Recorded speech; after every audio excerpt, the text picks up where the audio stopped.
भक्तों, ओम नमः शिवाय, श्री शिवाय नमस्तुभ्यम, जय श्री महाकाल। जी हाँ भक्तों, आप सबको भी पता होगा कि 19 अगस्त को तो रक्षाबंधन था और रक्षाबंधन अब हो चुका है। लेकिन आपके लिए बहुत ही बड़ा उपाय मैं लाया हूँ। काहे के लिए?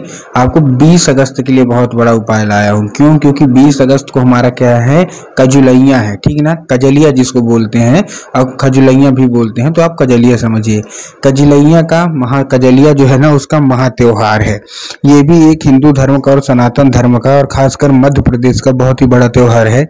जिसकी भी मनोकामना पूरी नहीं होती, वो ये उपाय अवश्य रूप से करता है कि उसकी की सारी मनोकामना पूरी हो जाए। तो अगर आपकी भी कोई ऐसी मनोकामना है जो कि अभी तक पूरी नहीं हो रही, क्यों? क्योंकि देखिए, इसके पहले का जो उपाय था ना हमारा, उसमें हमने क्या बताया था। इसके पहले का जो हमारा उपाय था, जो मैंने रक्षाबंधन के लिए बताया था, उसमें बहुत सारे लोगों की मनोकामना पूरी हुई है। लेकिन अब मैं जो कजलिया का उपाय बताने वाला हूँ, अगर आपने कि इसको भी कर लिया ना, तो इसमें भी आपकी बहुत सारी मनोकामना पूरी होगी ही होगी। देखिए, ये कजलिया का तो उपाय बताऊंगा, लेकिन साथ साथ में बाबा भोलेनाथ को खुश करने के और भी उपाय बताऊंगा। तो बस उपाय ध्यान से सुन के अच्छे से करिएगा जरूर।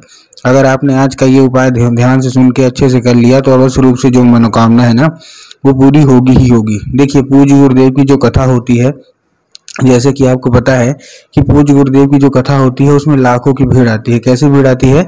लाखों की भीड़ आती है। और जब गुरुदेव की कथा में लाखों की भीड़ आती है, तो वहाँ ज्यादातर जो भक्त रहते हैं वो क्या करते हैं, पत्र के द्वारा, किसके द्वारा? पत्र के द्वारा अपनी मनोकामना गुरुदेव तक पहुंचाते हैं। तो ये पिछले साल की बात है। यही कजलिया के पहले, रक्षाबंधन के मतलब पहले गुरुदेव की कथा चल रही थी और गुरुदेव की कथा में लाखों की भीड़ आई। अब जब गुरुदेव की कथा में लाखों की भीड़ आई, तो वहाँ ज्यादातर जो भक्त थे ना, उन्होंने क्या किया, पत्र के द्वारा अपनी मनोकामना गुरुदेव तक पहुंचाई।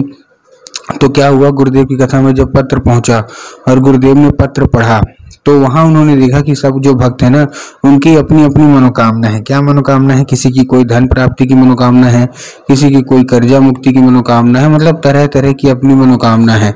जब गुरुदेव ने ये देखा, तब गुरुदेव ने 2 से 3 उपाय बताया और कजलिया का भी उपाय बताया, वो भी मैं आपको बताऊंगा। और यही बोला, कजलिया के दिन ये कर लेना तो सारी की सारी मनोकामना पूरी होगी। जब गुरुदेव ने उपाय बताया, तो लोगों ने जा जाके इस उपाय को घर में करना शुरू कर दिया। अब जैसे ही लोगों ने जा जाके इस उपाय को घर में करना शुरू कर दिया, वही लोग गुरुदेव की कथा में मात्र 1 से 1.5 महीने के बाद वापस आए। अब जब वही लोग गुरुदेव की कथा में वापस आए, तो उन्होंने क्या किया, उन्होंने फिर से एक बार गुरुदेव को पत्र लिखा। लेकिन ये वाला जो पत्र था ना, ये गुरुदेव को धन्यवाद के रूप में पत्र था कि गुरुदेव धन्य हो आपका, आपके द्वारा बताया गया उपाय हमने कर लिया है। हमारी सारी की सारी जो इच्छा है, सारी की सारी जो मनोकामना है, वो पूरी हो गई है। आपका कोटि कोटि धन्यवाद। ये केवल और केवल आपके द्वारा बताए गए उपाय के ही बात मतलब हुआ है। तो देखिए, जो लोग भी मेरी आवाज़ सुन रहे हैं ना, अगर आपको भी जानना है कि आखिर ऐसा कौन सा उपाय है जिसको करने मात्र सारी की सारी इच्छा मनोकामना पूरी हो जाती है, तो चलिए हम बताते हैं आपको आज की इस वीडियो के माध्यम से कि आपको करना क्या है।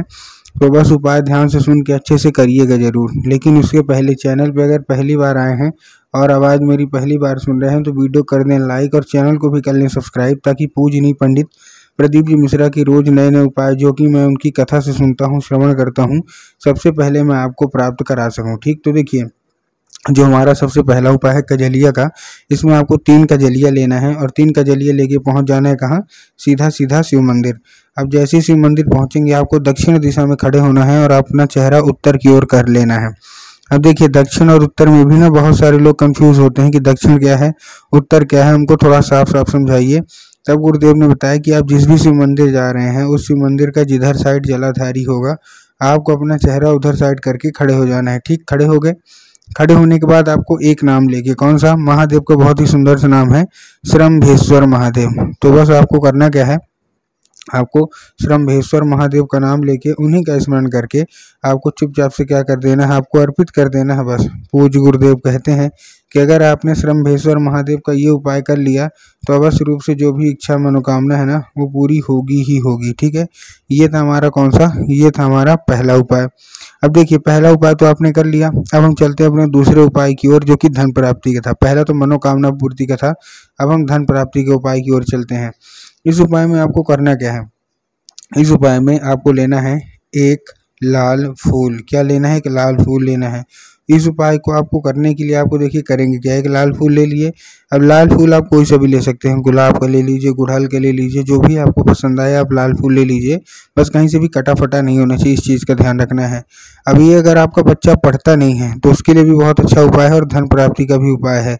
अब इस उपाय को आपको करने के लिए सबसे पहले आपको करना क्या है, देखिए एक एक करके दोनों ले लीजिए। मैं आपको दोनों का उपाय बताता हूँ, जिससे आपके बच्चे की पढ़ाई में भी असर पड़ेगा और आपको क्या होगा, धन प्राप्ति की होगा। तो मतलब एक लाल फूल और एक लाल फूल, दो मतलब दो लाल फूल ले लीजिए। आप गुलाब का ही ले सकते हैं, गुलाब गुड़हल कोई का भी। कोशिश ये करिए कि अगर गुलाब का मिल जाए तो ज़्यादा अच्छा है, ठीक। अब आपको शाम के वक्त आपको सबसे पहले अच्छी बात इस उपाय की क्या है कि इस उपाय को करने के लिए आपको कहीं बाहर जाने की ज़रूरत नहीं है। आपको क्या करना है, आपको केवल और केवल ये उपाय अपने घर में ही करना है, मतलब आपको और कहीं नहीं जाना, आप अपने घर में कर लीजिए।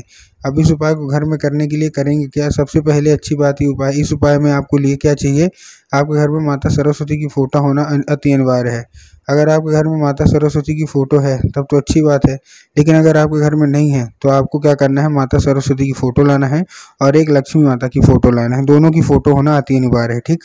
अब आपको क्या करना है, शाम के वक्त आपको एक जो लाल फूल है, जो बच्चे के लिए आपको करना है, उसके लिए आपको एक लाल फूल माता सरस्वती को अर्पित करना है और उसके बाद जो दूसरा लाल फूल है वो क्या करना है, वो आपको लक्ष्मी माता के लिए अर्पित करना है, जो कि धन प्राप्ति के लिए होगा, ठीक। कर दिया, करने के बाद आपको करना है, सब कर दिया, अब अपने काम धाम में लग जाइए। उसी रात आपको करना क्या है, जब आपका बच्चा खाना पीना खा के सो जाए ना, तो बस आपको करना क्या है, वो लाल फूल उठाना है और अपने बच्चे के माथे पे 2 से 3 बार फेर देना है। पूज्य गुरुदेव कहते हैं कि इस फूल के जरिए स्वयं माता सरस्वती उसके दिमाग में प्रवेश कर जाएंगी और उसका जितना भी दिमाग इधर उधर के कामों में लगता था वहाँ से न लग के केवल और केवल पढ़ाई की ओर लगेगा और उसका बच्चा पढ़ने में होशियार होगा।